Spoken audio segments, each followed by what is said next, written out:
Hello and welcome back. In previous video, we looked at the stop times table and we tried to find the difference between the arrival time and the departure time. And we saw that for some reason, 96% of the rows have the difference as zero. That is to say that the arrival time is same as the departure time. When while we still do not have answer for that, maybe as we continue to work through this data set, we may have some answers. Today, what we'll try to do is we'll try to join some of these tables. And as part of the exercise before doing the join, I've already gone through each of these tables and try to find the unique values in some of the columns. For example, we have 32 unique complex IDs in the table station complexes, which has a total of 32 rows. That tells us that each row has a unique complex ID, and so on for the other tables. As we can see on the right hand side, we should be able to join then the stop times tables with the trips tables on the column trip ID. And if we look at the unique values that are in the trip ID column in both the tables, we have 19640. So the count is the same, but we do not know if the values are the same. So when we perform the join, we can do a inner join on these two using these two columns and look at the output. The output should be equal to it should be equal to this 546225 when we join these two columns. That will tell us that uh, all the trip IDs uh, did match. And additionally, we have this table which is routes, and in this table the column route ID, which has 30 unique values, does match with 30 unique values in the route ID column in the trips table. So that again is something that would be useful, and when we perform the join, these route IDs, all these other values in other columns would get spread out uh, in 19640 rows of the trips column. So all in all, when we join these three tables together, we should have an output table which has 546220 rows in it and all of these columns. Later on, we'll see how we can try and join these. So let's get started with these three tables first. Let's now look at the stop times table and see how the trip ID looks like. So what I'm going to do is copy this path and use that up above. Select star, then we have from this, and we'll change that name of table. We'll say stop underscore times and we'll say limit 10 semicolon. Now when we run this, we should get 10 rows, and what we are interested in looking at is this trip ID.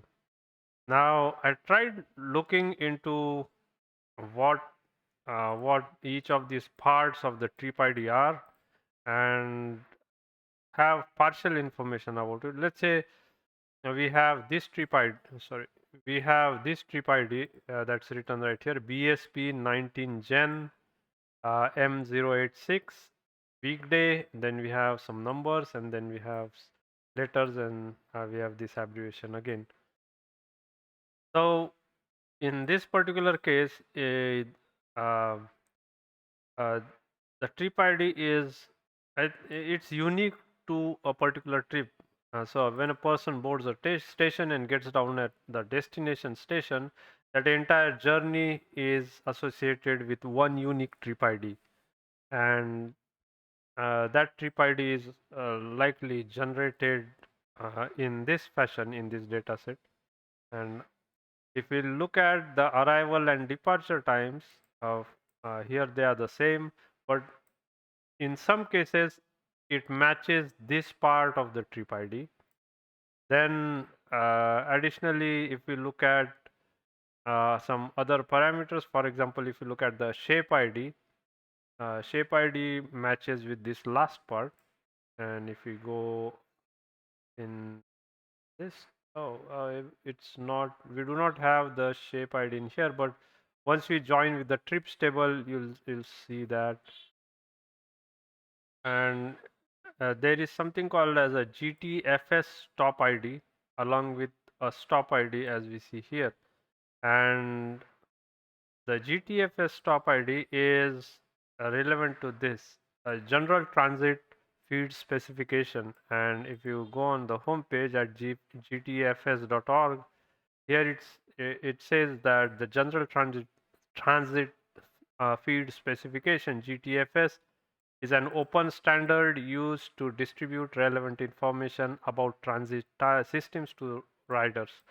And uh, this is the system that is probably being used in the background to populate this data for the New York Metro subway.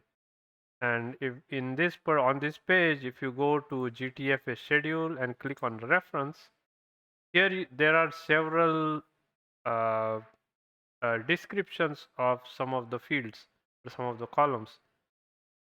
For example, if you scroll down, we have times, sites, routes. We have stops, routes, and here we have route short name, route long name, route description, route type. So maybe one of the reasons why the data description is not given for the columns is probably because it's a standard GTFS uh, terminology that is used, and if we want to, we can refer to this guide to get the description. And this GTFS stop ID is in the column, it's in one of these columns. It's in the stations column right here.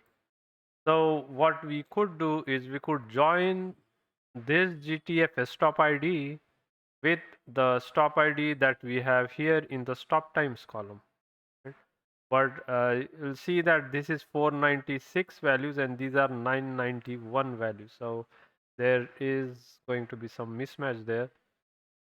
And the way we can join that is that the stop ID is of this type M11S and the GTFS stop ID is M11. So we could just substring this initial, the first three characters and then join them on this GTFS stop ID.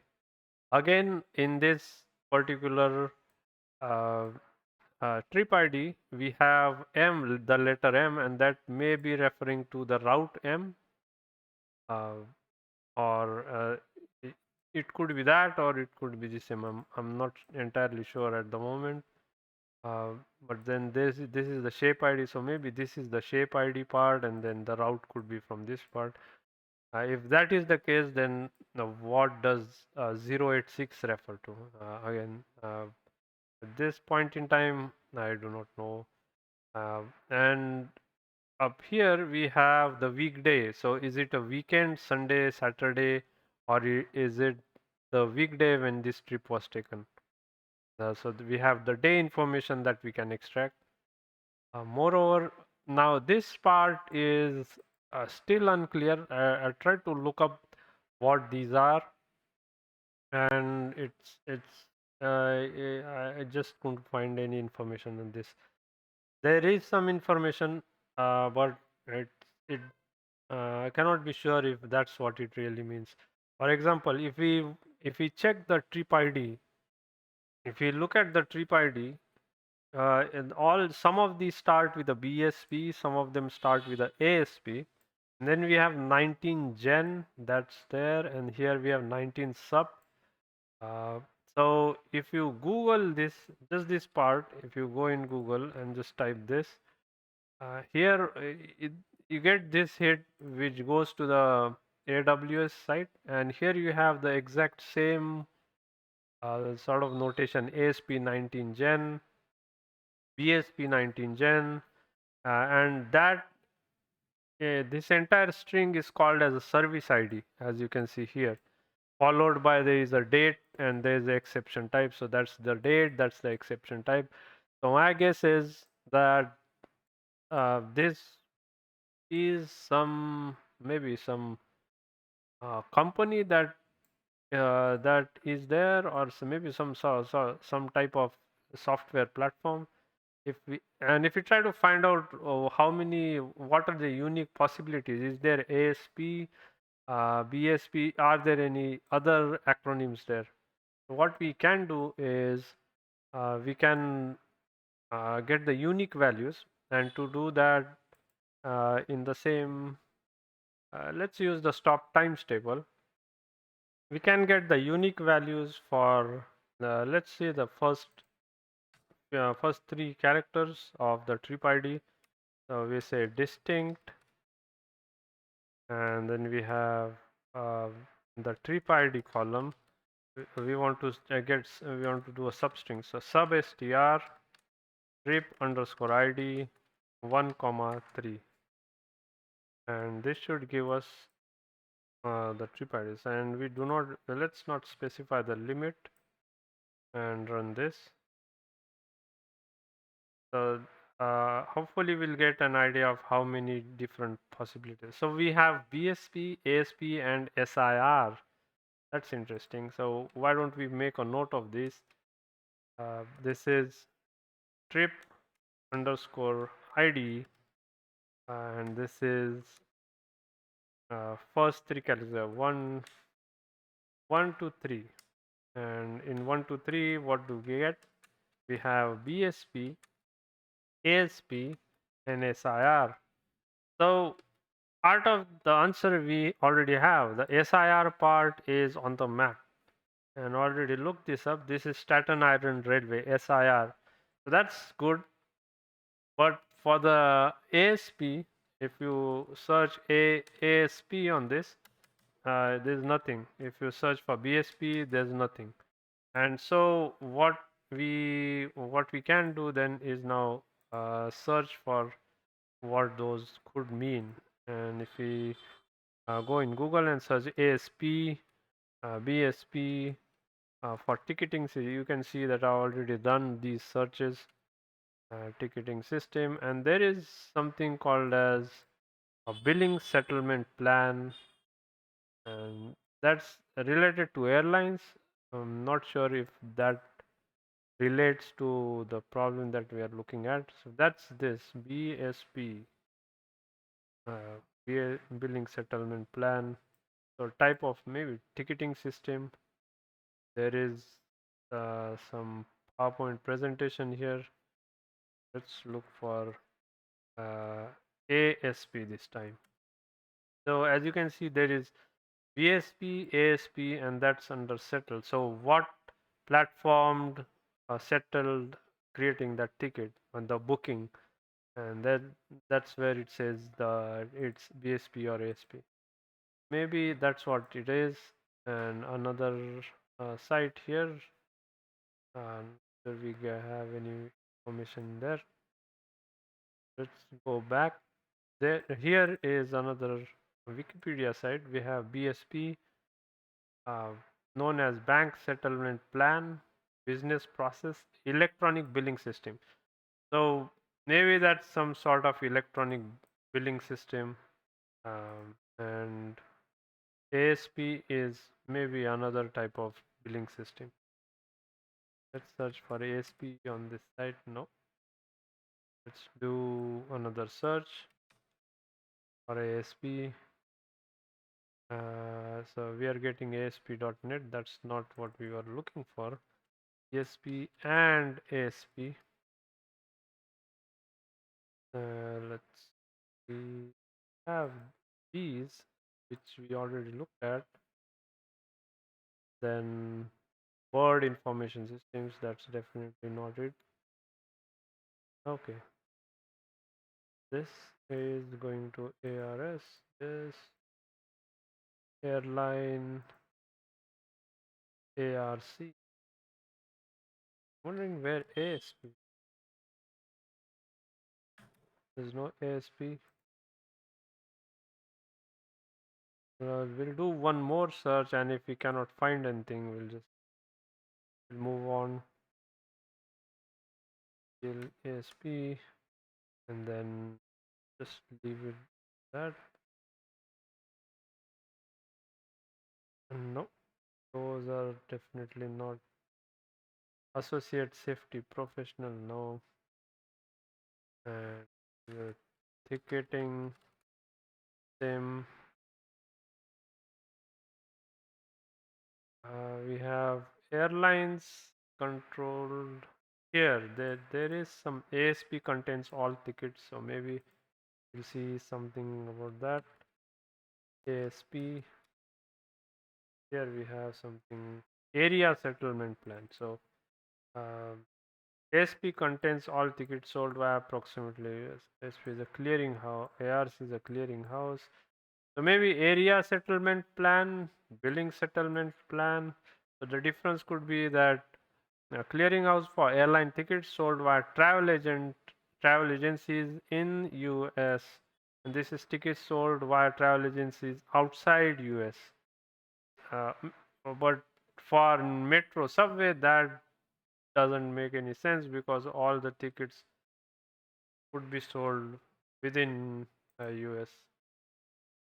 Right. So for now, we'll think about it as it's some type of um, method to create a ticket, and that method is tagged on to this trip ID as we see here. And 19 gen, again, we do not know what that is.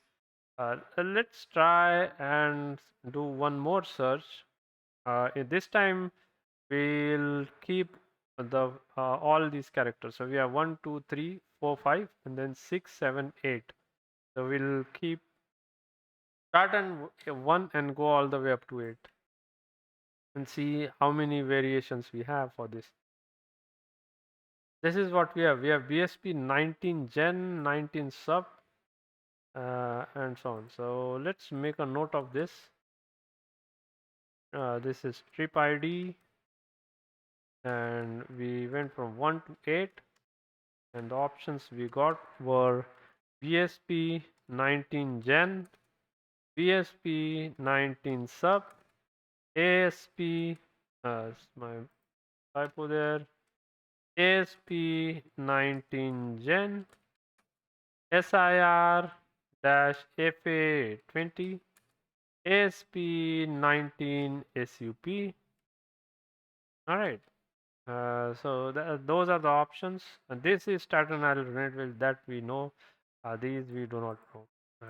So if we just want to take our chances and do a quick search for all of these together, there's not a robot, and we do not get anything in the output. Try this one again. PSP. Yep, there's nothing there. All right. So let's keep going. We have some information about what trip ID is. We have the week ID, weekday there. We have some time information. We have the shape information, and possibly this is some route information. And if you look at the route M on the map, first we can look in here. This is the route M, 6th Avenue local, and if we scroll down all the way here, route M, these are the stations it takes, and if we look for the 086 on this, can we find anything related? So let's say 86. We have 86, plenty of 86. So that's the 86th street, but nothing. So we have 086, 86 Q. Yeah, there is 86, but uh, nothing related to the M. If we search for M086, there's nothing. Search for M86, there's nothing. Right. So that's what we have for now. Let's get rid of the sidebar. Okay. With that, then we should now be able to begin looking into um, joining these columns, joining those tables. So here I've already tried this, and so the code is there, but uh, just for practice sake, we can try to rewrite the code. First, starting with trying to find out the unique columns or the unique values in a column. For that, what I'll do is copy this code and put paste that here. And this is simply what we are doing is we're just trying how this works. We have the distinct. So what I'll do is try to find how many distinct trip IDs are there. So if you type trip underscore ID and you can say count distinct trip ID, and this is the table stop underscore times, and we do not need the limit because we want to look for all distinct trip IDs. And in the output we see 19640. That's the number we have put up here. And again, if you look at the trips table, trips, and again run the same line of code, we should see the 19640. Finally, we can look at the route ID in the same table, route ID, and we should see 30 values. 30 values are there as we have written over here. And then we can look for the route ID in the routes table. So routes, and again run this, and we should see 30 values. So we have 30 values for the routes table. We are all set now to perform the join. And to do the join, here is what we are going to do. Uh, so for now, let's ignore this commented out part in the red. What we are interested in performing a join, and so what we can do is, or rather, let me rewrite the code down here. What we can do is this. We can do an inner join, and we need this path to the table. Put that here. We are going to join the stop underscore times table to the trips table, which is this table, and we are going to do that using the using trip ID, using this column trip ID in these two tables. And we don't need that, we'll just put a star, and after the join is done, we can limit the output to just 10 rows, and hopefully, or we can do one thing before we do that. We can look at how many total records are created in the output table after the join is done. And as we said before, we should get the same number as the number of rows in the stop times table. So we have 5 4 6 2 to 5, and we have 5 4 6 2 to 5. So after we did the join, uh, inner join, the output is the number of rows didn't change in stop times, and that tells us that all the trip IDs perfectly matched the trip IDs in the stop times table. Awesome. Next, what we'll do is now we need to bring in the routes table, and to do that, we can put another inner join below this. Inner join, this tab that this space here, it's not a requirement, but it's just to improve the readability of your code. And here, let's copy paste the path. Now, in using This time we are going to use, now remember, because once we perform this join, so let's look at the output. So if you look at the output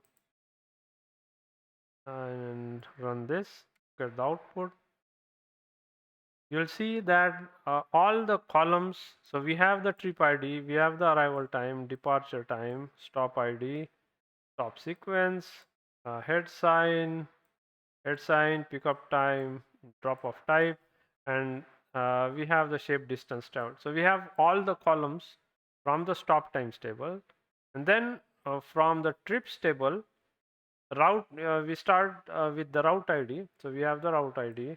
Then we have a service ID. You see that it's similar to the initial part of the trip ID. So looks like that the service ID is generated maybe first, and that is used to create the trip ID. After that, we have the trip ID itself, and that's the column we joined on, so it doesn't appear here again. We have trip head sign, then we have the direction ID, block ID. The block ID again is blank, so therefore we are seeing all the null values, and then we have the shape ID, and you see that this part is similar to the last part of trip ID. So FS S01R, and if you look at the trip ID, here we see FS S01R. So that's part of the shape ID. So we now know that this is shape ID, this part is the service ID, and this possibly is the time that we have. All right. So with that, then what we can do is we can now perform a join using the column route ID, because now the output table of this join does have the route ID in it. So if we scroll somewhere right here, so we do have the route ID. Now we need to, so that's the route ID. Yep, and that should be fine. I was wondering if you are creating duplicates. So the route ID is unique, and so for each route ID, we are going to attach a particular route ID from here. So there are 30 route IDs. So it should be a perfect match, and I anticipate that the number of rows shouldn't change. You should still get the 5, 4, or 500,000 number. So let's again look at the count. Always check the output count whenever you perform a join, just to be sure that the join was correct and nothing weird happened when you perform the join. So this has to change. This has to be routes. And again, let's run this. And we should get 546,225, 546,225, exact match. And that tells us that the join was good. Now, if we look at the first, let's say first maybe 3 rows or 3 rows, after this join is done, put a star so we get all the columns, and this, and awesome. So we have all the values trip ID. So this table now is a collection of 3 tables that we have, this output table. We have all of this information in just one table. And this is where we can now start asking questions uh, uh, which can be answered from a combination of these 3 tables. For example, simplest question we can ask is how many route IDs are there? We already have that. Another question we can ask is how many unique trip IDs are there for each route ID, right? So we will try to do that. But before we get there, I just wanted to share this particular output where if you look at a specific trip ID, so trip IDs are unique for a particular trip, but note that in each trip, a person would travel from one station to another. So a person could go from one station right here to other station. And so we would anticipate that there are multiple stations involved, right? So let's look for this trip ID, and this is arbitrarily I picked this trip ID. Let's run this, and here is what we get. We get the route ID, which is M, and so that immediately tells us the route which we want to look at is which one? M. Where is M? That's M. So we have the middle village metropolitan avenue, and that goes to Myrtle Avenue and so on. So it goes through the Manhattan. We start in the Queens and then go to Manhattan, and then that's where the route ends, right here at the 57th Street. Awesome. And so with that information, we have the arrival time, departure time, stop ID, stop sequence, head sign, and as you can see, we do have the trip head sign. So that likely is telling us maybe that's where the train either is going, or that's where the train that may be the destination for the train.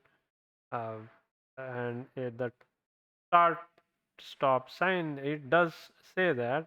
You see, if we start at midnight, maybe it takes 2 minutes to get to the next station and so on, and or 12 minutes to get to the last station. We do not know what station it is, and that's where we need additional information to join when we join to the stations table. Here, this is the information description. Trains operate between Middle Village Metropolitan Avenue, Queens, we saw that on the map, and Myrtle Avenue, Brooklyn at all times. Service is extended weekdays, Continental Avenue, Queens, altered. Okay. Myrtle Avenue. Uh, so Myrtle Avenue, that's right here. Uh, Wondering why does it say, oh, Brooklyn? Yeah, Brooklyn as in, yep. So we are right here. So that's probably part of Brooklyn, where we say this is Myrtle Avenue. Awesome. So we know what route it is. We saw that on the map. Now what we want to do is we want to find out if the intermediate stations are there. So Central Avenue, Knickerbocker, Seneca, Forest Avenue, Fresh Pond Road, and all that information is going to be somewhere in the stations table. That's what I'm thinking. We have the station name, and that name is what could give us the information we are looking for. And that station name is also here, and it's also here. But uh, the from what I've seen, that this stop ID, GTFS stop ID, part of that we could use to join with the stop ID, which is right here. So let's do that. And uh, so if you go back in our query, if you go here, and I've already written this part of the code. So what we are gonna try and do is we'll we are going to join on the GP. Sorry, here is the first part of the query that we just wrote, and I'm creating a new column here from the stop ID column. So taking the first three characters of that stop ID and labeling that new column with the same name, GTFS stop ID. And the reason is we can then use using to perform the join. So this is the inner part, and that the output of this we are going to join on the stations table right here.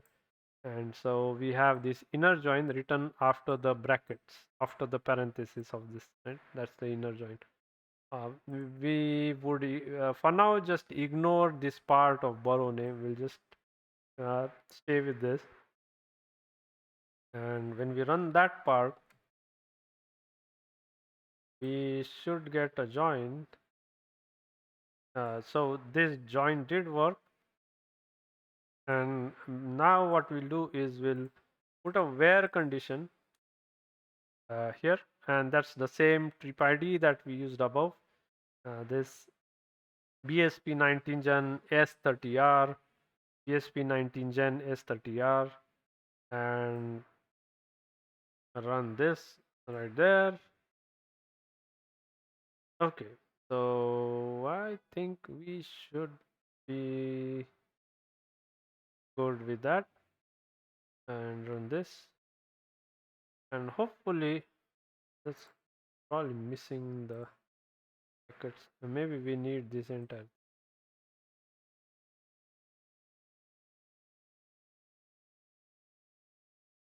Okay, now what we have is uh, all these columns. We should have a station name. So we should have all of these columns from the station ID, from the stations table. So we have trip ID. So this is the same trip. This is the same trip, and as you can see, these are the um, same set of arrival departure times, and stop head sign, stop sequence. Those are all blank. And we have the service ID, the same trip head sign, and if we keep going, we should see the station here. We have this is the line, and then we have uh, that's the line. It says Myrtle Avenue. There's the line, but what we are more interested is in the station name. So we start with Myrtle Avenue, Morton Avenue. Then we have the Central Avenue. So let's see. So we have the Morton Avenue right here, as you can see, and then we have the Central Avenue right here. I hope you can see that. Let me see if I can get have a pen. So yeah, this should work. Okay, so we have Myrtle Avenue right here. Then we have a Central Avenue, which is right here, and then we have Knickerbocker, which is here. So the person must have boarded here, and then we are going up to this Middle Village Metropolitan Avenue. So let's keep going. Myrtle Wyckoff Avenue. I hope that pronounced that correctly. Then we have Seneca Avenue. That Forest Avenue, Fresh Pond, and then the last one, Forest Avenue, Fresh Pond.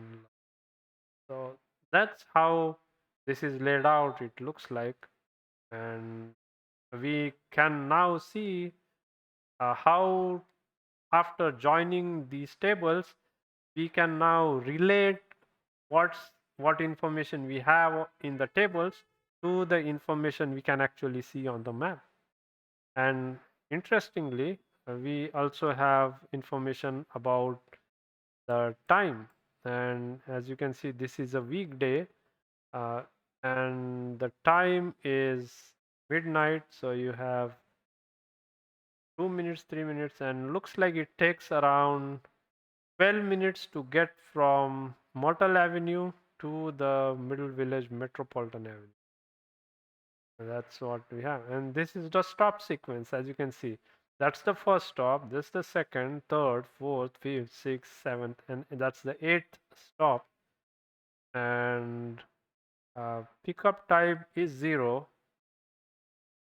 So guessing that it's a regular pickup, 0, drop off type is 0. Maybe that's just a regular stop. Distance travel, shape distance travel, not, it's all null. And the head sign, trip head sign is Metropolitan Avenue because that's where the train is heading. Direction ID, it's 1. Block ID is null. Then shape ID. I think this everything that has to do with shape would be helpful when if you try and plot some of these values. Then we have a route long name, Queens Boulevard local, 6th Avenue local. So that's the long name for that.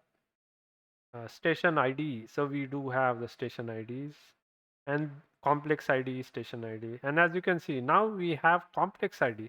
So because we have complex ID, we should be able to join it to the station complexes table. Additionally, we have borrow name. And so we should be able to join this table, GONYC borrow boundaries. And we already have the borrow name here though, Brooklyn, Brooklyn. And as soon as we reach this Myrtle, no, we reach Seneca Avenue, that's where we enter Brooklyn. So you see this dotted gray line, that's I think that's what's designating the boundary of each of these boroughs. So that's the Queens up here, above this dotted line, and below down here, that's what we have, which is Brooklyn. And um, north direction label. So elevator. Okay, so these structures are some of the stations are elevated. It looks like all of them, and these are the daytime route names. JMZ. So date. So JMZ.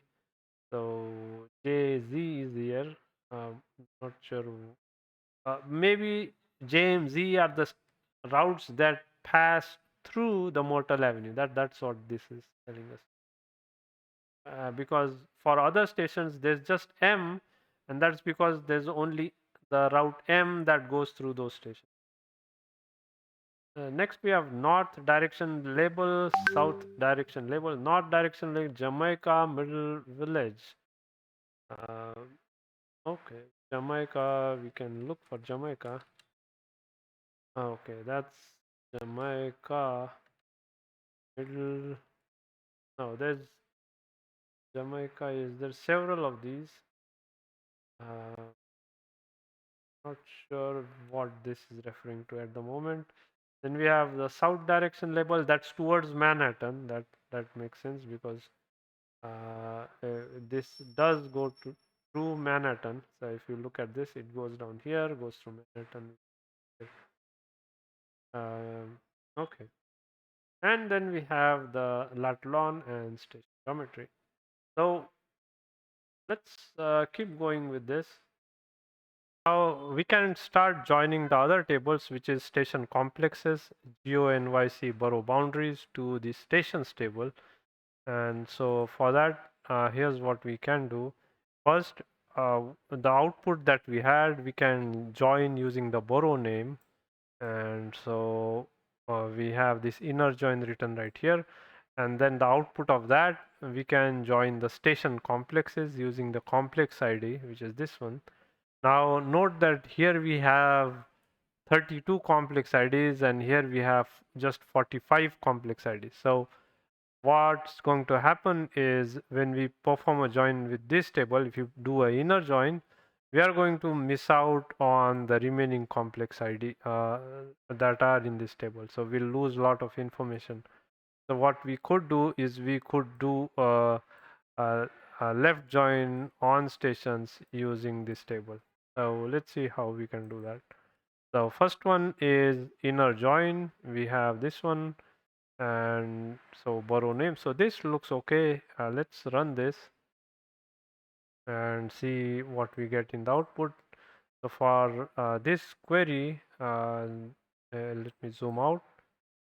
I'm trying to find where the which select statement we are using. So that's the first one, and so this should be the select statement. When we run this, we should get the new information, which is borrow name, area, length, and geometry in this particular output table. So that should be the last column. So we have this borrow code, area, length, and geometry. And next, what we had decided was we want to use the we wanted to use the station complex. And so for station complexes, we could do an inner join, but as you saw, there are less number of complex IDs in this we may want to do a left join. So what we'll do is we'll use a left join on this, and so uh, whatever columns, whatever complex IDs are available in the complex ID table will get attached to the main table, and others that are not there, they'll just be ignored. So again, this will go out all the way to the last select, like the out select that's on the very outside. So I think it's going to be this entire thing right here, and let's try run this. So what we are looking at is we have the sc.complexid as sc.complexid. So the reason for doing that is we're trying to keep these two separate. Here we have 97 complex ID, and um, here we have this as null, as you can see. Had we done a join, then we wouldn't have seen this difference. So these rows are still there. Some of them would have complex ID, some of them don't. Um, so that's that part. And the next part is this. We are trying to. We already have the station entrances. I thought we had. Okay, station entrances, and the challenge with station entrances is this. We have the line, we have 34 lines here, 36 lines here. So there's a difference. We have divisions, we have 4 divisions here, we just have 3. Then station names, we have 377 station names here, and here we just have 355. And we do have the station latitude, longitude in both the cases, but then you see that there are fewer here, more here than lesser here. And station geometry, again we have those columns there, but the issue in this case is that if we do perform the join, let's say on just the station name itself, and ignore the rest, and if you look at the latitude longitude for the same station, we would see different latitude and longitudes. So that was the issue I ran across in this.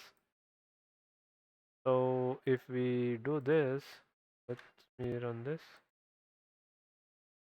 and now we'll remove this join. So we are joining on the station entrances table as well, and oh, this needs to be uncommented, and let's put a station name column. We do have a star, so all those would be there.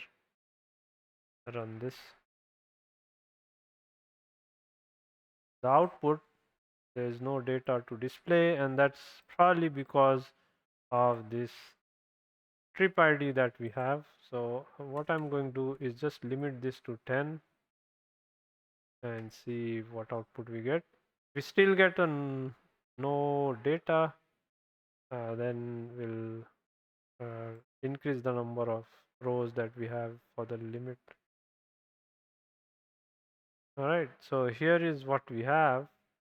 We have several rows, and here are the routes. So that's the route information, and then we have these all the entrances and everything.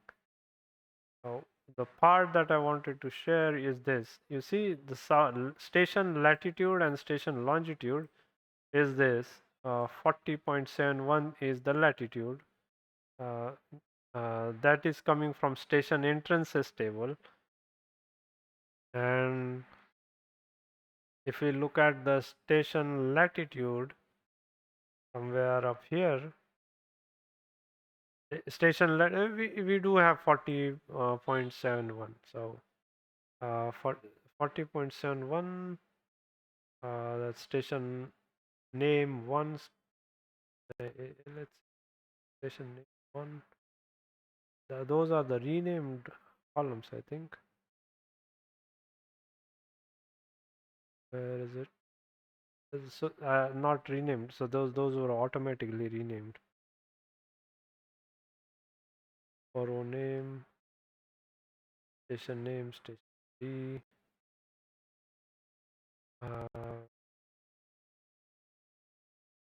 departure, arrival, oh,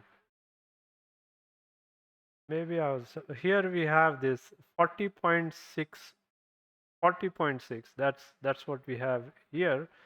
And if you look in this other table, that becomes 40.7 for the same station name.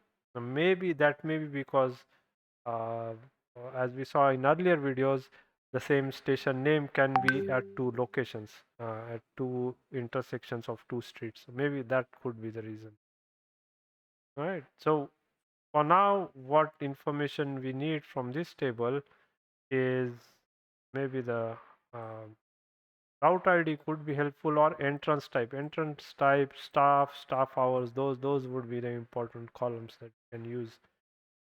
And this ridership, this particular table, I think rather than joining it on routes, we could join it on the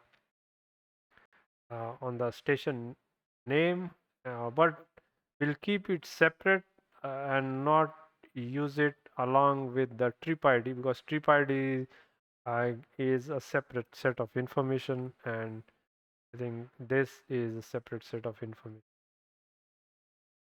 Now, what we can do is we can start answering some questions, and we can do that why we can use this particular first set of join that we had, and I'm going to copy this and create a new notebook. Maybe go ahead and save this query, create a new notebook, paste this code here. Well, it didn't work. Okay. And save this query as well. So these I'm abbreviating it with the ny, and then let's say QUE1 question 1, save, and here we are. So for the questions that we can try to answer, if you can think of any other questions, please feel free to add them in the comment section below. Here is what I am thinking that we could try to answer. The first one is looking at just these last three tables we have.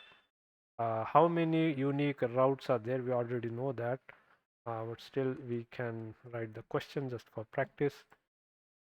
How many unique uh, unique route IDs are there?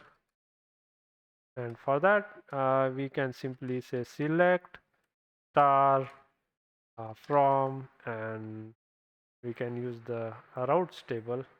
Simply use the routes table, and then do this semicolon and unique. So to get the unique route IDs, we can say count distinct route ID, and that will give us the count for unique route IDs in the table, and that's the 30 we have. And here we can give this a column name if right after this parenthesis, that's as unique count unique route ID. That will work as before. This time in the output you'll have that count unique route ID as the column name. Next we can look for how many like what we have trip ID. So what routes have, we can try to find the proportion of uh, trip IDs for each route ID. So which routes have the highest traffic? That's what we could find.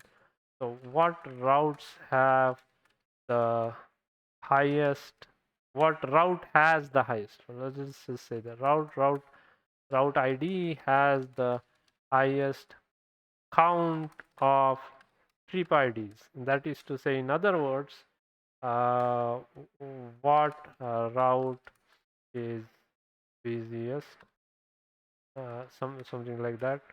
And for this, then what we need is, again, I'm going to copy this, paste it here. We don't need this part right now. I'll just put a star.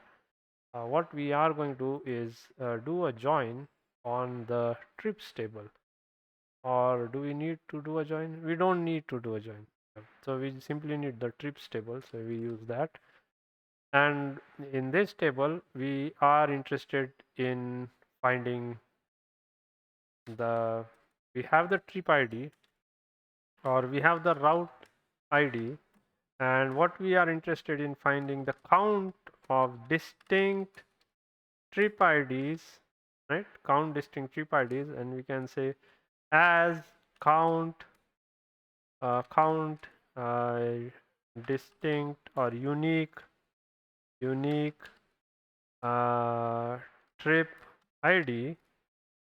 That's what we need, and we are going to do that by grouping group by on route ID, and that's what we do here. And now when we run this, group by, we don't need the on, group by, and we can order by,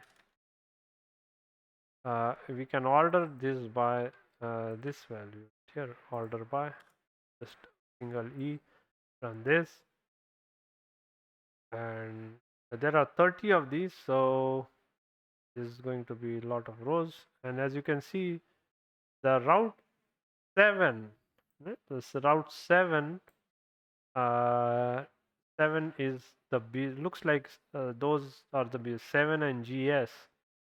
So let's look on the map, where is route 7. uh, so route 7 is this Flushing local. Where is that Flushing local? It is right here. So this starts from the Flushing in Queens. It goes all the way here, down through this way and into Manhattan. So that's the busiest. And the next one is GS. So GS, let's find out where GS is. GS is, I think it means S. That's what I think it means. This is S. Uh, grants. Yes, let's go down here and see if we have any that. S. No, it simply S. So we have the G, which is this one, and the G, Brooklyn, Queens, Crosstown local.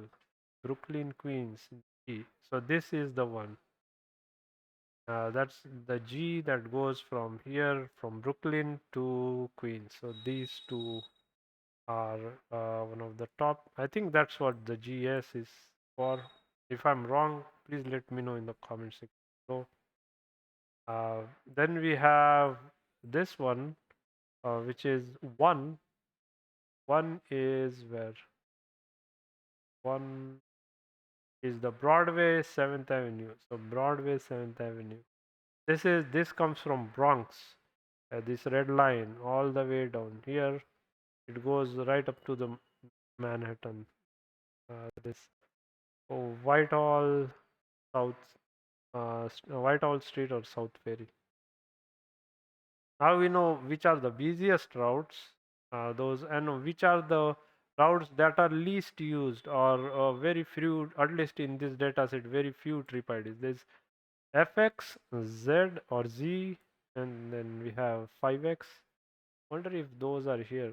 We have the 7, no, looking for FX, and I do not see any FX here. Nothing with an X. Maybe that is some addition to the 6 number, but cannot be sure. Let's look at this one. The Z, is there anything Z? The Nassau Street Express.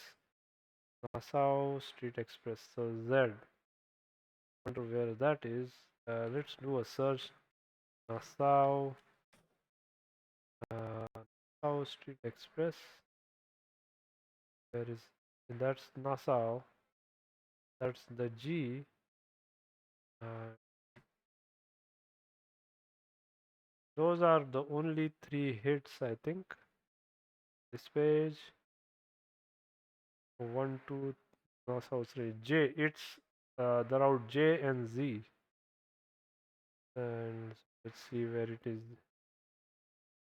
Route J and Z. Oh, well, okay. So that's the Z that we have 12, which is this one, Nassau Street Express. So it goes from Myrtle Avenue right up to here. So least traveled route looks like uh, as at least from this data set. And then we have the others that are in between somewhere. Cool. So we were able to find out what are the uh, what routes has the highest number of trip IDs in this data set. Next, let's look for some more information. Uh, for example, route type. So we could look at what are the different route types. As we saw, there are basically two, and we can look for proportions in each of those. I think the proportion would be more in the one that's a regular type. So what is the uh, pro what is the count of trip IDs for a route type? And for that we can simply use the same query, except what we would need is we would have to do a join. So we'll do a inner join, and we are going to do a join on the routes table, which is this one. I'm going to do routes, and we have instead of route ID, this time we'll use route type, and the rest of it stays the same. We'll do uh, we have route type, and I think I forgot something. I don't know. So here we need to do a using a route ID, and now when we run this, and here we see there are two route types, 1 and 2, and most of the traffic is by this route type, which is 1, and very few by the other route type, which is uh, the route type 2. And if we okay, that, I think that's good. We have that, and then service ID, trip ID. So I think we got that information. Next thing we can look at is uh, we can try to extract information from the trip ID. So let's see the proportion of trips by weekday, if we can, or what uh, day are the trips highest, right? What day of a week are the trips highest or lowest? That's what we'll try to find. And for that, what we need is we need the trips table, of course, and that's all we need. So what we'll do is we'll first look at one of the trip IDs. We'll limit this to 10, and then run this. Let's just take a look at a trip ID. We do have service ID right there. So I'm going to copy this and paste that trip ID example here, just for our reference, so that we can extract information from this. The information that we are looking for is the weekday, this part right here. And to get that, what we need is we would have to do a substring, And to do a substring, the easiest way would be to use a regular expression. So if you go into the docs, there is something called as a regular expression substring, and that's what we'll use. Here we have this regular expression substring value, and then we give the regular expression. So I'm going to simply copy paste that here, and we'll now put value is trip ID. Regular expression will we need to put R, then inside of quotation we are going to put the regular expression. So what we are looking at is this is the string, and the unique part about extracting this is it appears after these digits. So what we can do is use the \d plus to get the digits, then use hyphen, then dot star for the characters after hyphen, and then end the search with the hyphen again. And when we run this, we should get the digits and the Sunday. That's what we have. Now, what we are interested in is just the Sunday part. We don't care about the digits or the hyphens. And so what we'll do is we'll put a capture group around this one. And that should give us just the Sunday part. Let's run this. And that is how we can. So it worked in this case. I'm hoping it will work in other cases as well. So based on this, what we can do now is rename this. So let's do it this way. Put a star, comma, and we give this a column as new name, weekday, and we'll try to work with this new output table from this to get our counts for trip IDs for weekday. Select, and this the from is going to be this. From, we are going to use the table output table of the query below, and so what we can do is put this closing parenthesis right here, and then move this a little bit to the right.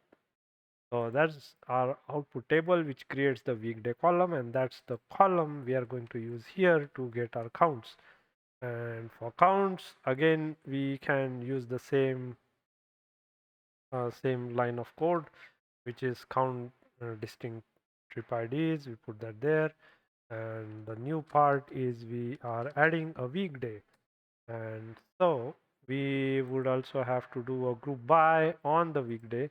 That will be outside of this parenthesis. We do group by, and this is going to weekday, and then we do order by using the count unique trip ID. Right, so looks like we have everything we need in that code. Let's now run this and see if we what output we get. And here we are. We just have Sunday. That's because we need to comment this line and run this again. If the regex works, then we'll get a good result. Otherwise, we'll have to edit it again. That didn't work in all the cases. As you can see, uh, there are some numbers with the letters, so those didn't match. That's an issue, so we have to fix that. But overall, it looks like weekday is the highest. We have, for some reason, Wednesday appears. What then we have Saturday, Sunday. That also is pretty high. You see, that's around more than 10,000, and weekday is around 7,000 trip IDs. So from this data set, it looks like people travel more on the weekends as compared to weekdays. Let me update this regular expression. So we have a D plus. So let's go back up and maybe further up. What we are saying is we have a D plus. So we are saying this has to start with digit 0, 1, 7, We could add some letters in front of it. So put a star after the square brackets. And again, this should work now. Awesome. So here is the output we have. One would think that the number of trip IDs are more on weekdays, but for some reason in this data set, we have more trip IDs on the weekends as compared to weekdays. Is around 8,000 here, and this is around 11,000. Now, does this we need to check if these number of unique trip IDs match the unique trip IDs that we have 19640, and it looks like it does not, because here we have around 19,000 unique trip IDs, and when we did a unique count we are barely at what 20 not even 20,000, maybe around 18 19,000. Oh, that's so that like okay, it's okay. So let's run select. We do 504 plus 5307 plus 5899 plus 7930, and let's see what the total of this is.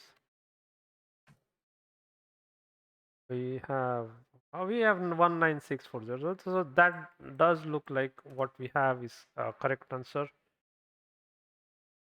And on weekdays, then the weekends, there is a lot more traffic as compared to the weekdays. Okay, with that we there is the error. The error was loading the preview table in this table. Let me do that again. Unexpected error. Okay, so if this happens, what you want to do is you want to back up your query. So I'm going to save, and it won't let me save. So here's what I'm going to do. I'm going to copy this, okay, and refresh this page. So remember, when you refresh this page, you would lose, there's a high chance that you lose the code that you have written. And that's what happens here. So maybe we won't have the latest updates in this. So what I'm going to do now, as you can see, we lost the code. We lost all of the code, and that's the best practice here is often you want to try and save the query, because auto save there is no auto save here, of course, but you can also copy this into a separate notepad. So if your browser crashes, or if there's no internet, you do not lose the code that you have written. Let's run this again. And here we have the output that we were looking for. So weekdays, less number of trips compared to weekends. Next, what questions can we answer? Direction, ID, one or two, this binary. All right. So I think we have a stop head sign that we could use to find out what to what destinations there are more trip IDs. Right? So we can try and answer that question. Let's write that question here. So, what destination stations have the highest or lowest trip IDs? And for this, we need other tables here, or we just need? I think we just need the stop times table, uh, so we can use that only. So I'm gonna write a select statement, select star, and then paste that here from this. And here we have table name is stop underscore times, and then in this table, what we are looking for is this. We are looking for the stop here trip IDs for each of the stop head sign. Stop underscore head sign, and we are looking for the same count of the unique trip IDs. Paste that here, and again we would have to do the same sort of grouping, except this time the grouping is going to be on the stop head sign and not weekday. Put a semicolon at the end of the query and run this to see the output. Syntax error, order by, oh, there's a comma, we don't need the comma there. Run this again, and stop head sign is null. Oh, that's right, this I should have known that earlier. This is null, so that's the reason why. We do have stop ID. Now stop ID, earlier we saw that we could match that up with the GEFTS stop ID, right? So what we can do, but that's not going to give us any realistic information, as in uh, we could say that uh, uh, these are sort of, this is where the people are heading, uh, because it'll have all the intermediate stations in there. Maybe what if we look at the trip head sign? We just have 66 values there, but still we could get the idea as to, where people are heading in the trips table. So why don't we do that? We use the trips table, and in this table we want to count the unique trip IDs, and the column that we want to count it against is the trip head sign instead of the stop head sign. And we are going to then group by again on the trip head sign. Run this again, and in the output we have values. We see that most of the people are heading towards Forest Hill, World Trade Center, Middle Village, Inwood 207. Let's find out where that is. We go to the map and do a search Inwood, and then look here where this is, Inwood. I wonder where it is. Cannot see it highlighted. So that's the route A, Inwood. Let's find where the route A is. This is, oh, that's where it is, Inwood Station. Okay. So that is the destination for a lot of people. And then the next is Middle Village, Metropolitan Avenue. That's right here in, where is it? Right here, just at the border of Queens and Brooklyn, right here. And then the following that we have World Trade Center. That's also 415. So let's find out where World Trade Center stop is. World, that's right here. We have World Trade Center stop. So those are the Forest Hills. Forest Hills, I think I saw that earlier. Search Forest Hills. It's right here in Queens. A lot of traffic from Queens in this data set. And where is the least traffic? 59th Street, Kingsbridge Road. Let's search for 59th Street. That'll 59. Let's look for just 59. That's right here in Manhattan. So not many people, looks like not many people get down at 59th Street or Kingsbridge Road. Let's look for Kingsbridge. Kingsbridge. That's where Kingsbridge is. So not many people get down at this station either. And it looks like there is a Bronx Zoo, botanical garden nearby. Okay. All right. So that's what we have for the. So we now also have the counts for what stations people are getting down most, like the destination station of most of these people. or most of these trips. Other let's look now at the station entrances, and here we have entrance types. uh, so we do have station names and entrance types. uh, let's see what info maybe we can find out uh, how many stations has what entrance types, or how many stations have a particular type of entrance type.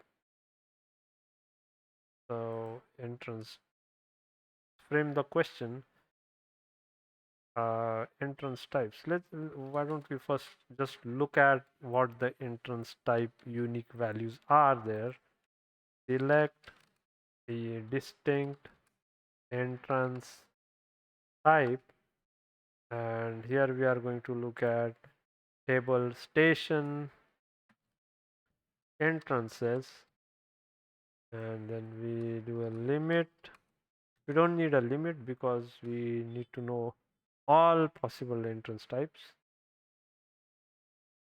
and here they are. We have stair, easement, door, elevator, escalator, ramp, and walkway. So there's several of these. Um, Out of these, we could again run the trip IDs against all of these, but that doesn't give us any uh, insightful question. What we can do is we can try and find out what stations have all of these entrance types. What stations have all of these, all the entrance types? Okay. Now this is a question where it can be answered in different ways. What we could do is we could get a count for entrance type, and if the count equals 7, then we will say that okay, that station has all the entrance types. And to do that, then we again would have to do a group by. So here is what we can do. We have station name in this station. We do have a station name, so we'll say station underscore name, and then we will do a count. So we'll do a count on distinct entrance type, and this is as count unique entrance type. That's a long column name there, and we are going to group by with a space. Group by on, we are going to group by on station name, and we are going to add a filter. Remember, we can use a having in this case. Having this count equal to 7, then put a semicolon. So what we are saying is group by based on the entrance types, and it's a type without an s. Entrance type, get the count, and then show me only those station names that has 7 different types of entrance types. Let's run this. And it looks like there's no such station. So a follow-up question we can ask is then, so here the answer we get is 0. The next we can ask what stations has at least 5 different entrance types. Can we answer that question? So we'll change our Boolean condition. We'll say at least 5. So that would be greater than or equal to 5. Run this again. And again, there's no such station that has all these different types of this is again 0. How about we just put a 2 in there? 2. It has at least two different types of entrances. All right, there are plenty of these, and we can count. We can order this from highest to lowest so that we know which station has the highest type of entrance.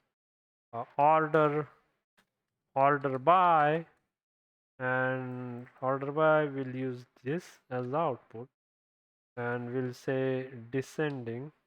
That means the highest values would appear up top and lower values will appear in the bottom. That's what we have. So 59th Street has four different types of entrance. 59th Street, where is it? Must be a, I'm guessing it would be a busy location. Yeah, here it is, 59th Street. So this particular is a busy area. It's right near Central Park. Uh, we have 59th Street here, another station. Wondering if those are the same. There are several 59th Street. Okay, well, and those are all near this Central Park. And my guess again is if you look at the map, Central Park, New York, we search and go on the map. We go in the map. We don't need this. We need the map. Let's click on this. And here viewer, and that's the 59th Street. You see, that's the 59th West 59th Street, and this is the East. So that's one edge of that Central Park, and we have station right here in the Columbus Circle. That's right here, Columbus Circle, and then the second is right here, just at the corner of this right corner, which is right here. We have another station, and it makes sense that there are more entrances on these stations because you would expect a lot of people visit Central Park, and so different types of accesses would help the passengers. Okay. With that, any other questions? If there are any, can we answer them? We definitely have the questions around the number of people uh, that use the train on different types of the in times of the year. So we have these numbers. So for that, we can look at the subway ridership 2013 present, the table. And for that, we'll write another question here. And the question is, let's before we frame the question, let's look at the table first. And while we are answering these questions, in the very earlier videos, we said that we are going to try and answer real world questions. And the real world questions were mostly around there was safety, and there was uh, upgrades required for the stations, and those type of questions. So we haven't gotten anywhere near those questions yet, but we are slowly getting there.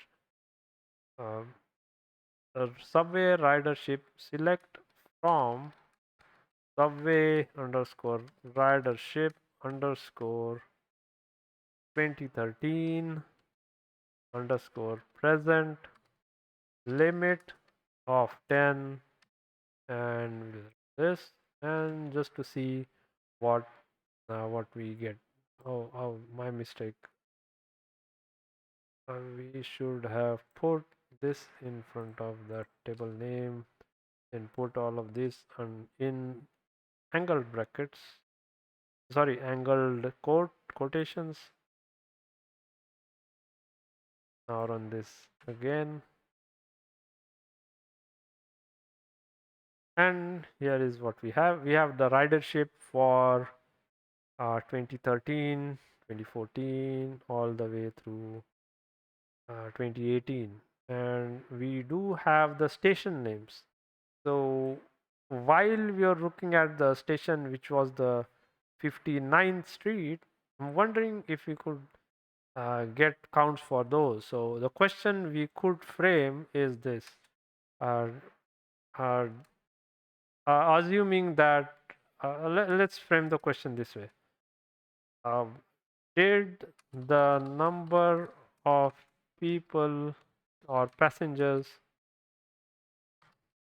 uh, uh, uh, getting passengers at 59th Street station increase from 2013 to 2018, something like that? Did it increase?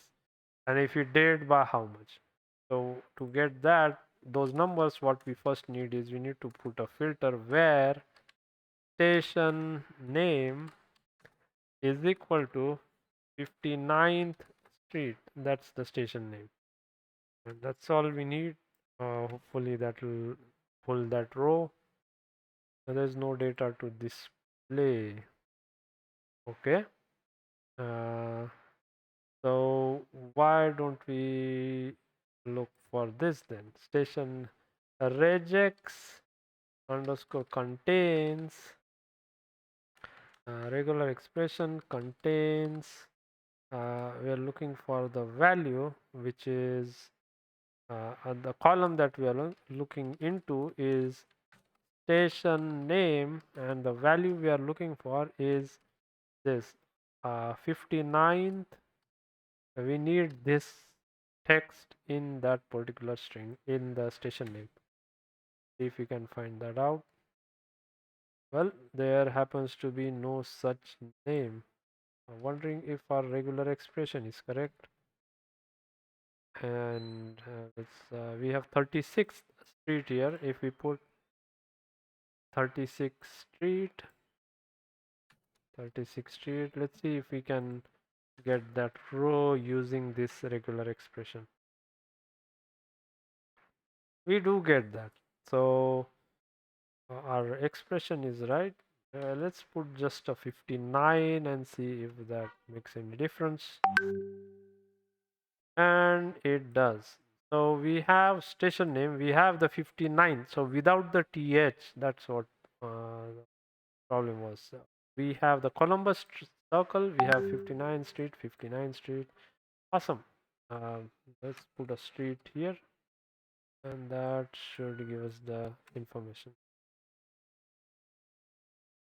Cool. So these are the ridership values for the 59th Street, and as we can see, the initial values were 72,000 for this, and now it is 73. A slight increase, 67,000. We have 55, so that has gone down, which is Lexington Avenue, 59th Street. That intersection. Where is it? Lexington Avenue. If you go to the map, uh, Lexington Avenue. So we are.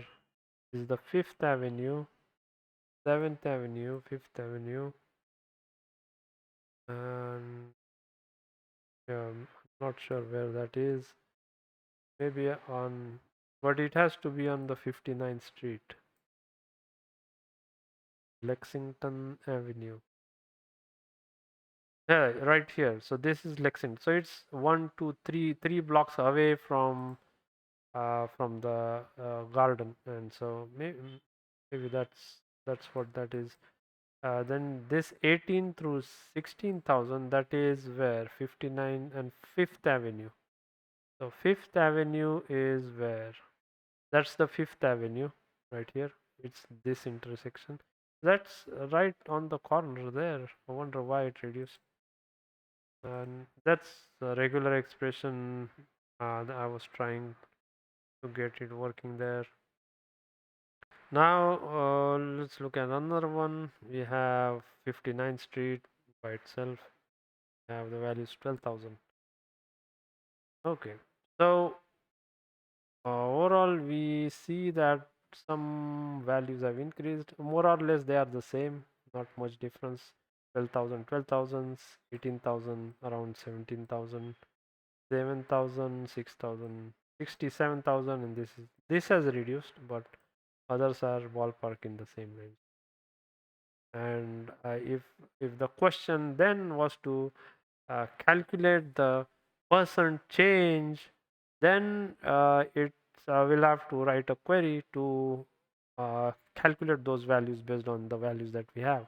And one way to do that could be this. What we can do is, now that we know that the station name is it does work, we could use that station underscore name. We'll keep this column, and then we'll keep the ridership 2013 column, and then we'll keep the ridership 2018 column. That those columns we'll keep, and then just for sake of fun, we'll keep this percent change in 2018, um, to compare what value though that is.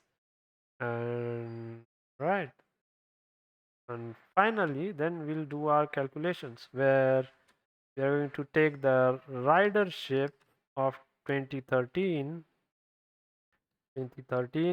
and then we are going to take the ridership of 2018, subtract 2013 from that, put this in parentheses, divide this by the ridership of 2013, and multiply all of this by 100, and that's going to be our percent change, percent from 2013 to 2018. That's the percent change from 2013 to 2018. Let's don't need the limit because we just have 4 rows anyways, and the filter looks okay. So when we run this, we get the values, and we could round this off. So let's say round, and round this to maybe 3 decimal places, because the other column has 3 decimals there. And round is a problem.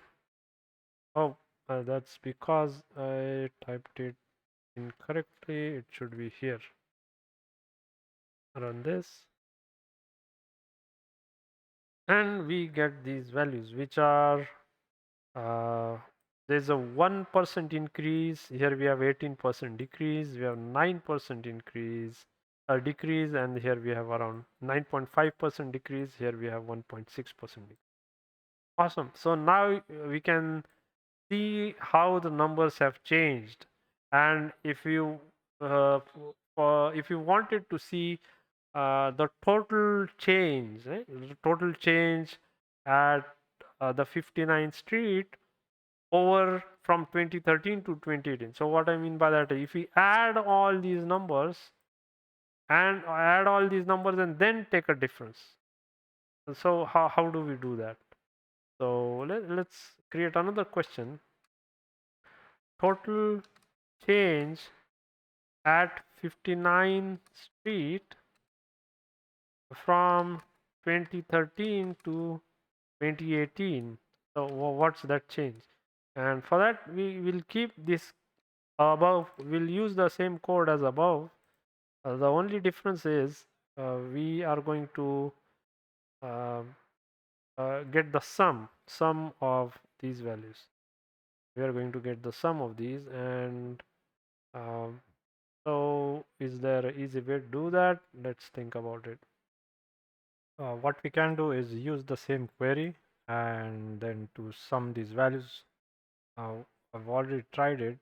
What we can do is select, and here we'll use this as from, and remove that there, and this entire thing we can just move it a little bit inside of the parenthesis and create another column. Let's call this column 59 st as station name, and then get the total. So we are going to sum ridership underscore 2013 as let's say y 2013, and then we have the next one, sum ridership, this is 2018, and we can call this as y underscore 2018. So that's going to give us the summed values for these, and then what we want eventually is the percentage change, and for that we can put this, all of this in another parenthesis, and move this one tab to the right, like so, and use the output of this query as a new table from, and then we up above we can write the select. You can say select, again this is the same station name, we can use that as is. Of course, if it becomes ambiguous, then it will be a problem. So what I'll do is change that to just st name. That should work. Then we can get the percentage. So percentage is going to be 100 multiplied by y underscore 2013 or y underscore 2018 minus y underscore 2013 divided by y y underscore 2018 or 2013 as, and this is going to be percent, and then we have the 2018 or sorry percent change. So we can say PCT change instead, percent change in the ridership, and that should be it. Also we can round this off, so we can say round and round this to 2 decimal places. Now what we can do is run the entire the query that we have written, and in the output we should see the total change. So we see that the ridership overall has reduced by 7.85% since the year 2013 for uh, uh, for that station, which is 59th Street. So those were the questions that we tried to answer. If there are any other questions that we can try and answer, we can look at these. We have the borough names, so then we have the stop IDs. Let's look at the map. Maybe that will give us some clues as to what questions we can ask. Up here, as we can see, we can try and find, maybe we have, I was thinking, can we find the stations that have the highest number of interchanges or highest number of crossings? For example, this station has 2 routes that go through it. So what stations have how many routes going through that station? And for that, I think if we look at this particular uh, table, again subway ridership, it should have that information. So why don't we look at just the table before we write any question? Let's just look at the table, see what's in it from this, and here we can say limit 10 and run this part, and hopefully we should see something in the output. Here we have the routes. Oh, fantastic. So we have all the routes already nicely kind of in one cell. So all we need to do now is count how many these are, and that's where we may be able to use uh, some of the specialized methods that are there in scikit. Sorry, not scikit, I mean BigQuery. Let's try and use that. So the question we can create is find the station with maximum and minimum, highest or highest and lowest number of routes. That's what we are looking to find. And to do that, what we'll have to do is essentially take each of these stations, take the routes, and then find the then count each of these, and these are separated by commas. L comma L backslash G. Let's see what that is. L or G is that okay, G, and then we have L. So it is either separated by a comma or they are separated um, by a backslash or forward slash. 6 M and 6. So we have M somewhere down here. That's M, and we have 6 somewhere here. So M and 6 is there. And if we look at Lexington Avenue, let's quickly look at the map. Just trying to understand if that intuition is correct. Lexington Avenue, Lexington. Okay. And where is it on the map? That's right here. Lexington Avenue and Avenue, that's that. And we have 53rd Street, 51 Street, 53 and 51. So Lexington Avenue and 53, that's there. Lexington Avenue and 51, that's there. So it's the same station, that is correct, but then it's not exactly the same station. What I mean by that, if you look at Lexington Avenue on the map, here we are, and let's see where Lexington Avenue. It's right at the corner of this. So we are right here, and that's the corner, and we have Madison Avenue, Park Avenue, Lexington should be here. We have Lexington. So the stations are Lexington 53 and 51st Street. 53 and 51st. 51. That's the street we are looking at.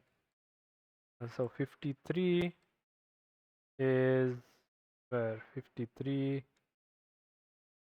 So that's 51. That's 51,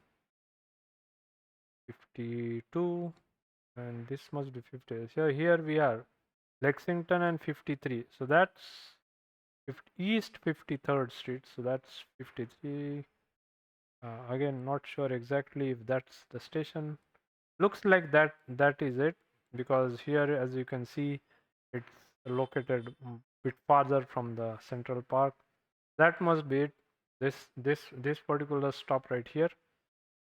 That's the first one, and then the next one is uh, Lexington and 51.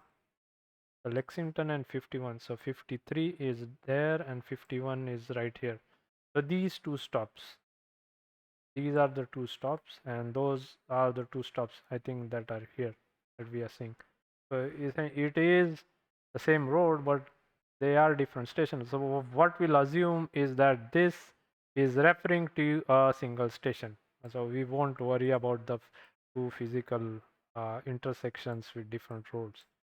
For example, again, Times Square, we have Times Square and 42nd Street. So that's the one. And looks like that has a lot many routes passing through. Okay, so let's start writing the query. The columns that we are interested in are just these two, the station name and routes. So we will just subset those columns in the query first.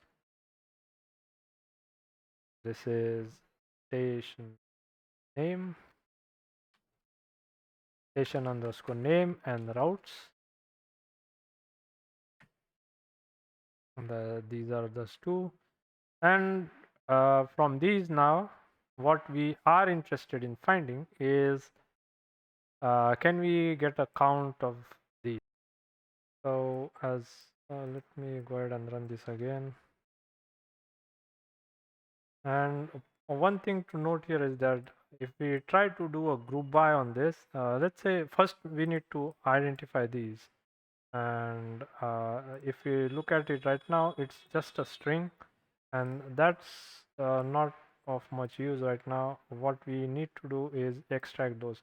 As we saw the regular expression extract all, we might be able to use that.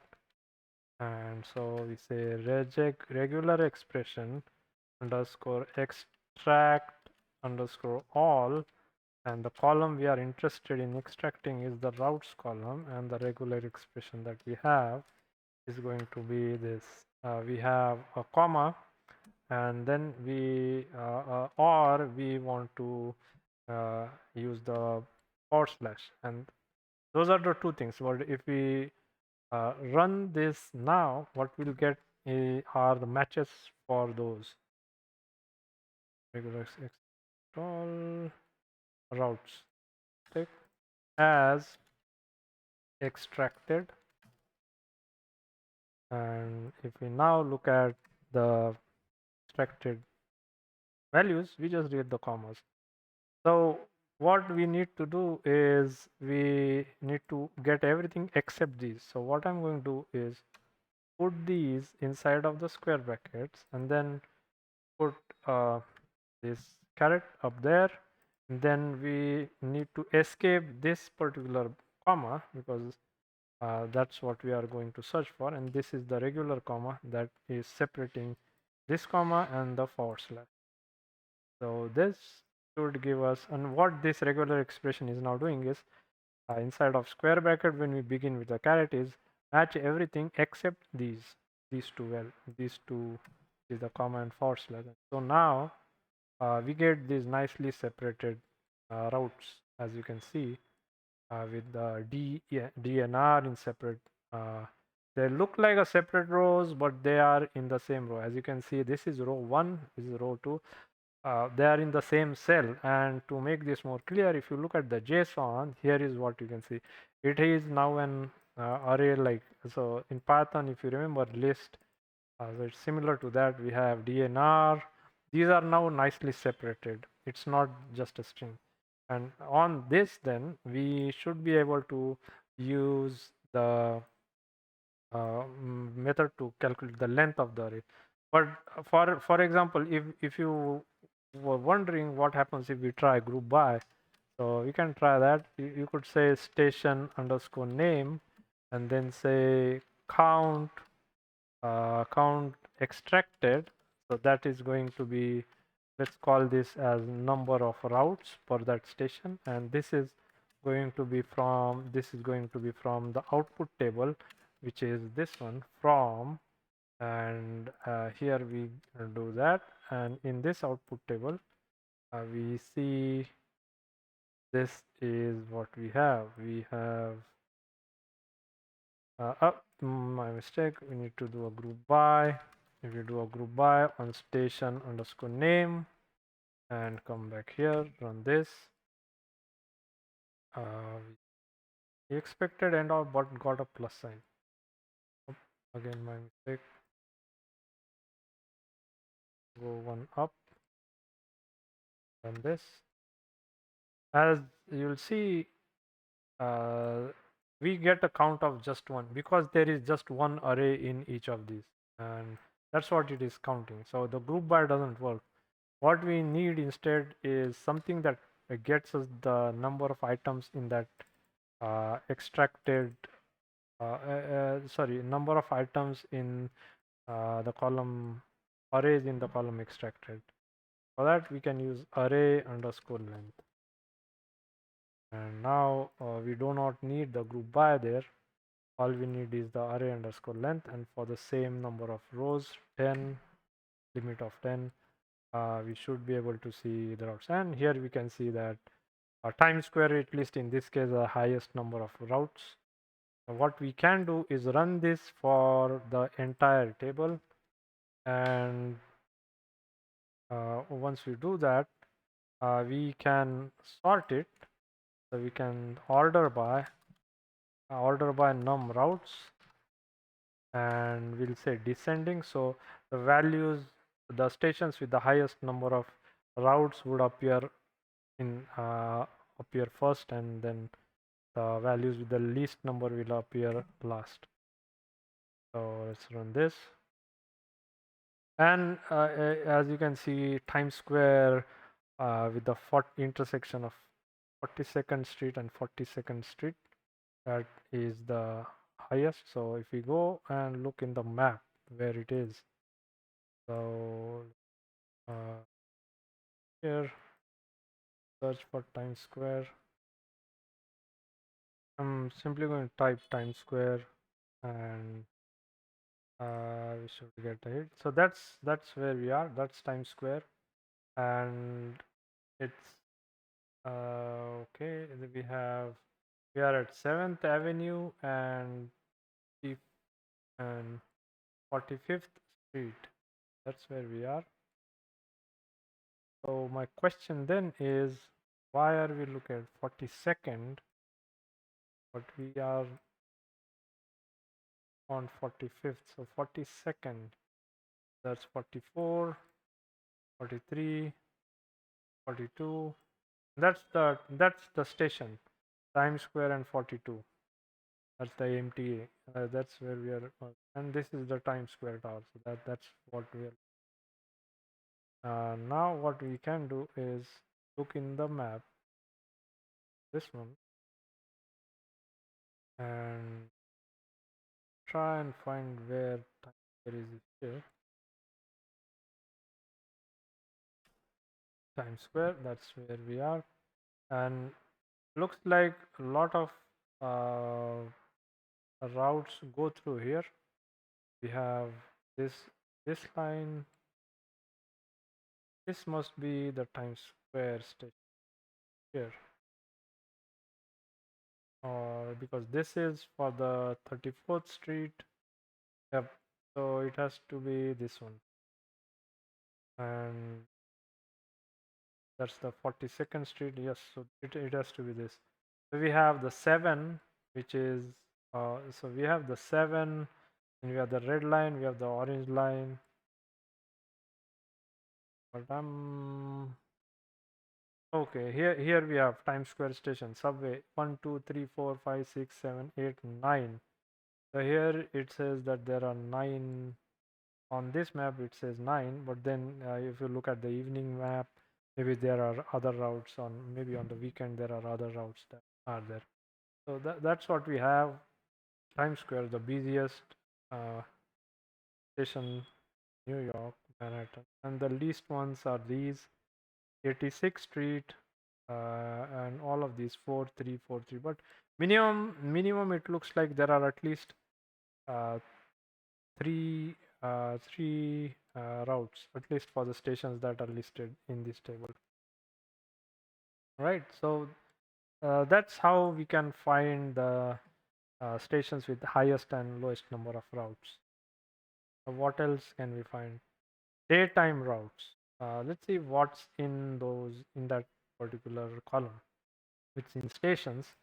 So I'm going to copy this and put that down below. So let's create another small heading there, and we are going to look at select star from, and this is going to be stations. So let me delete that, paste that again, and we are looking at stations. So name stations, and below here the limit of 10, and then we can run this. Now we can see what we have: division, station name, borough name, daytime routes. So these are the daytime routes: NW, uh, NWQR. So as an exercise, what we could do is, can we then combine all of these routes, find the unique values, and get the count for that? Can we do that? So what I'm suggesting is we do is take the route N, W, NW, NW, put all of these in an array, take the entire daytime routes a column, put all the values in an array and get the unique values in that array and count how many those are. So how would we do that? And for that, let's create another question. Create the question. Before we do that, let's save the query that we have written so far. Before syntax error, that's fine. Going to up. All right, that's where we were. First, okay. The question is how many daytime routes are there? How many daytime routes are there? And for that, we can take the daytime routes. So daytime routes, and we can get the distinct values of daytime routes as D routes. Let's call these day routes, maybe day routes. And we do not need the limit because we are going to we will need values from the entire table, and so these are all the daytime routes. That's the entire list. What we are going to do next is put all of these in a single array, get the unique values, and get the count of that. When we run this query, as we just saw just now, we have this output where we are looking at just top 10 rows, and we have different routes, and each of these, if you look at JSON, the NW, it's a string, and the string with N space NW. So what we could do first is separate out the N and W, or each of these letters, uh, and by the space in between. And for that, what we can do is use a regular expression. We can say select star from, and we are going to use the output of this query here, and the regular expression we'll use is regular expression rs xp underscore extract all, and the column that we are interested in is the day routes column. That's the name we'll put here, day routes, as array uh, routes. So the reason why I'm putting array there is because, as you'll see when we run this, the output that we get, oh, my mistake, I forgot to put the regular expression. That's going to be right here, and in here within the quotes we need to put what we are looking for is everything but the space, and so we'll put a square bracket, a caret sign, and then backslash s for the space. Now when we run this, the output that we get is this. We have this one row. Now remember that even though this looks like N and W are on separate rows, they are not. They are part of this one row, and this NW is now these are now elements of an array. If you look at the JSON, this is the first row. This entire thing is the first row, and we have array routes, that's the column name, and NW, they are part of the array, and so on. We have, so what we essentially did was separate, put all the elements from the all the routes from each of the rows into as an array element. So all of them are now in an array. We can now use that to get get to the next step. So for that, here's what we'll do. We'll again use the from, and we'll use the output of this query. So again, we'll put that indented by one tab, and then what we need to do is now aggregate all of these arrays that we have. So we could say select array aggregate, and here we say array underscore routes as array aggregate routes. And as you'll see, this is going to throw an error because what array aggregate expects is aggregation of strings into an array. But what we have are a list of arrays, and that's not going to work. Must not be an array type.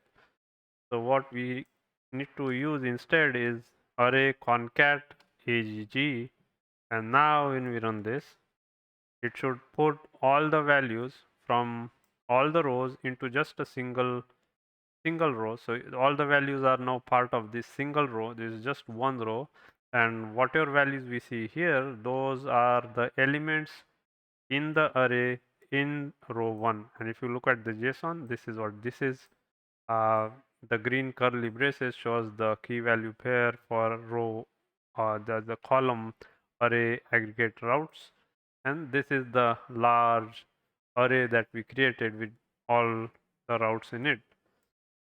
Next thing what we then need to do is find the unique values from these and get the count. For that, one option that we could try is this. Again, we use the from. That is, we are going to use the output of this query in the select above, and we'll shift it by one tab to the right. And now we'll use select. Let's say select star, and we'll use unnest. So what unnest would do is take each element of the array and put it in a separate row. We'll say comma unnest, and what we are going to unnest is the array from the column ARY AGG routes. So that will put each element as a separate row, and we will call this as new routes, or rather day routes. Now let's run this again, and you'll see that we get the array aggregate routes. That was the original column, and we have a new column which has one value per row. And what we do not need is the first column, and so what we'll do in select is instead of using star, we'll use day routes, and that will give us one column named day routes, which will have all the values we that are there in that particular column. And remember, we still have set the limit to 10, and these are just the values from the 10 rows. And here now the array is gone. We just have each value in a separate row. What we can next do, as you may have already guessed, we can get a distinct on this. Distinct. And what distinct would do is it'll it'll get us unique values from each of these arrays. So if we run this, and now if you look at here, we have all the unique values. So there are 6 unique values from the first 10 rows for the routes. And that's what we have. Now, if we want to get the counts, we could put a count here. So before we do that, let's run the query on the entire table and see what we get. So here is the output.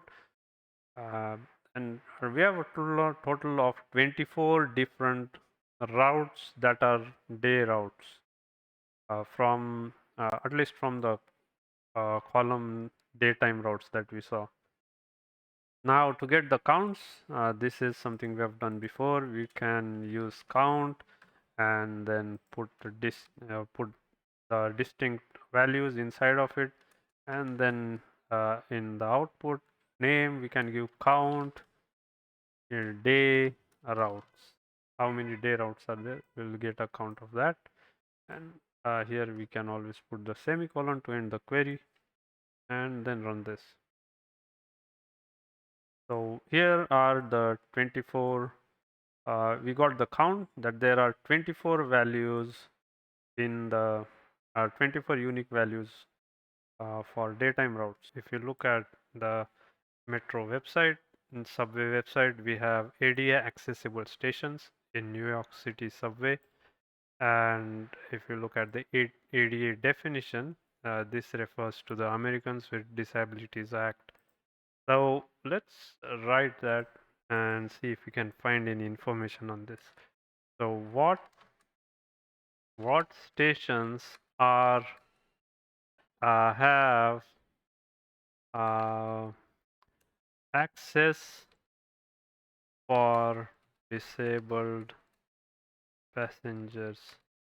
Uh, okay, and this is so one way we can try to find this is based on types of entrances that are there in the station entrances table. So what I'll do is copy the text from there, paste it here, and in this, what we can do is change this. Instead of stations, this is going to be station entrances, and we can look at all the fields or all the columns in this, and the columns that we are interested in is, I think, the station name and the entrance type should that should help us. So we can look at station name and entrance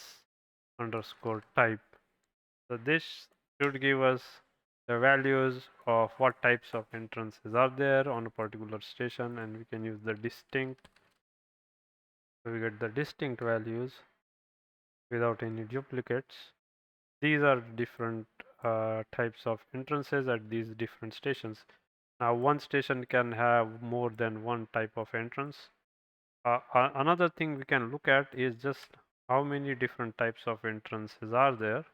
And we already know that based on this, we see that there are 7 of these. And let's see what are those. We have stairs, easement, door, elevator, escalator, ramp, and walkway. All right. And later I realized that in this table there is something called as ADA compliant. That's a column. So what we can do is we can also look at that. And let's say if we add ADA compliant, with what entrance types do we get ADA compliance? We may be able to see that. So go down here, pull this up. As you can see, we have stairs. They are not ADA compliant. Easement, no. Doors, no. Elevators, yes. But for some reason, this stair is true. Maybe this is the same station that has the elevator. That's why I see this as true. Escalator, false. Doors, true. Again, the same repetition here. Easement, true. Here it was false. Maybe some escalator, true. Ramp is false. Among these, I think elevator should be the one that uh, that looks more that looks like a way that one could uh, go via wheelchair in an elevator and go on the platform or go on the station. We look at let's pull some of these values here. So what I'll do is put a station name. Let's keep the distinct. Let's keep the distinct and then use the station name, comma, entrance type, comma, ADA compliant. And we can look at a couple of stations. So what we'll do is put a where statement, where, and because the names are worded differently, what I'm going to do is instead of typing station name, we'll use the regular expression regex p contains, and we are looking into the station name column where the pattern that we are going to look at is going to be this pattern. That is, let's say if we are looking at the Times Square station, Times Square, and I'll just put times in there, put a semicolon to end the query, and run this query. So if we look at the Times Square station, we do have the stairs, we do have the stairs and easement, and this station is uh, ADA compliant. And I think the reason is because we do not see an elevator in here. But if you look at the map right here, I just saw Times Square right here. So this Times Square station is there, and Times Square and 42nd Street. So that for Times Square and 42nd Street, there are stairs, and it is ADA compliant. So I'm not entirely sure how that uh, that is the case. So let's look at this one. Let's look at a station that has least number of intersections. Let's say Astoria Boulevard. Um, and so I'll just put the word here, Ria, and run this. So here we see that this has stairs and ADA compliance is false. Uh, However, on the map it says that this is ADA compliant. Again, now Astoria Boulevard. So both of these are not ADA. This one is there's no sign, so maybe this is referring to that station, Hoyt Avenue. We could look on the map if that's really the case. So if you go here and look at New York, Astoria, and then uh, subway, and look on the maps, uh, Astoria. So let's remove the subway. I think it's giving us the locations of subway restaurant. That's Astoria, and in there, what we are looking at is the uh, DI Astoria Boulevard. Let's look at Astoria Boulevard, where it is Astoria Boulevard, New York, Queens. So there are multiple of these. So what we are looking at the ones in Queens, and that's the Astoria Boulevard, and that's the one. Okay, so this is not getting us anywhere. Now let's look at some other station. How about Nassau Avenue, NASSAU, from this, and easement and stairs. So there's no access, disabled access here. ADA, it's not ADA compliant. Bedford Avenue, I think we should see an elevator there. Bedford Avenue, and run this. Oh well, this has stairs, but still it is it is not ADA compliant. It says false, but then we do have a, a sign here that says that it has disabled. It has access for disabled passengers, and maybe one of the reasons that is the case is because the data that we have in this table, it dates back only up to 2018.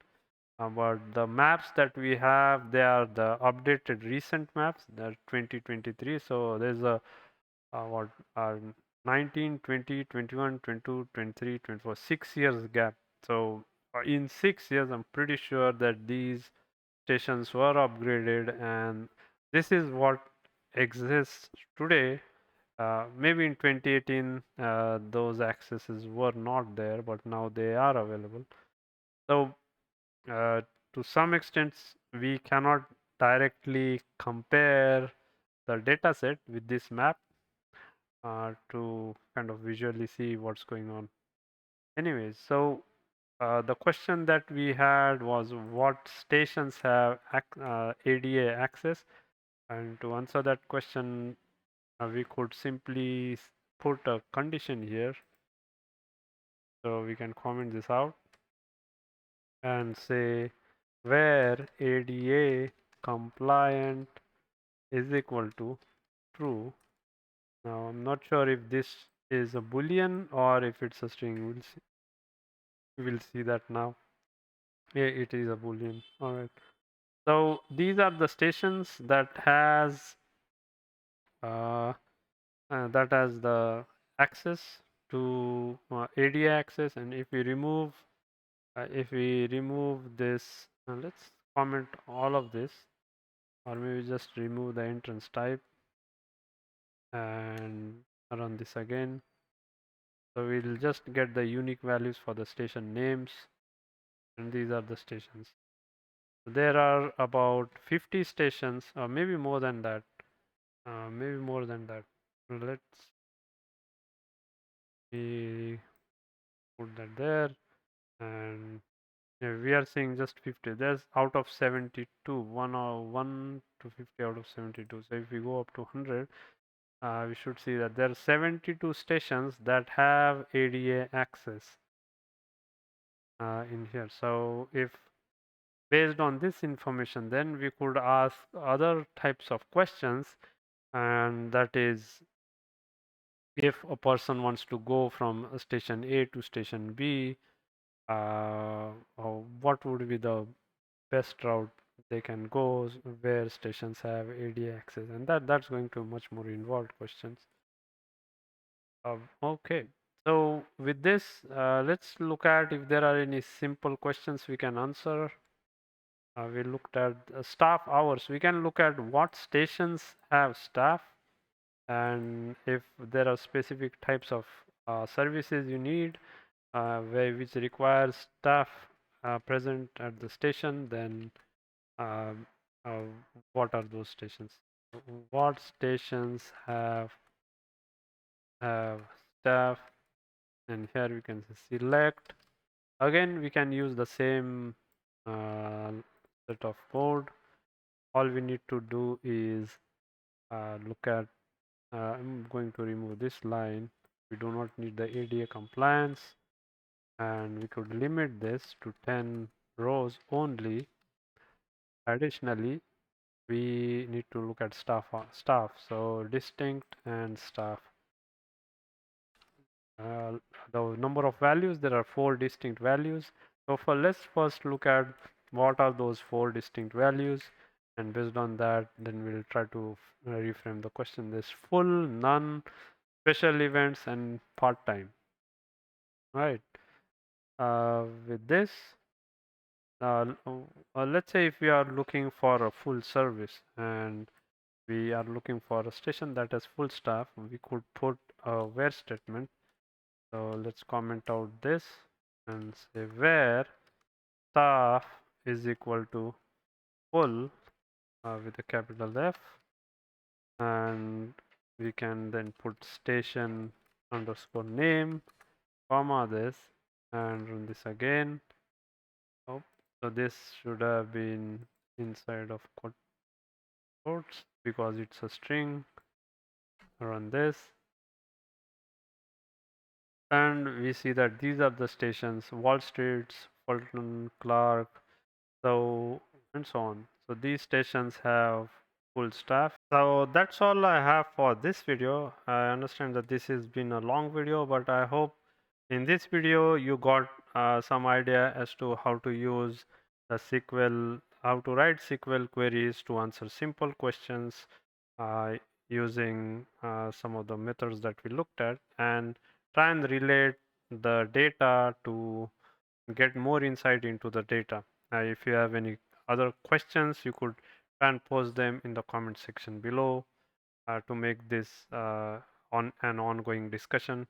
In the next video, which is going to be the final video of this particular project, I'll try to find a question that is more involved, and most likely I'll have the code written already, and then I'll just discuss the code in the next video. Until then, please like, share, and subscribe. Thank you.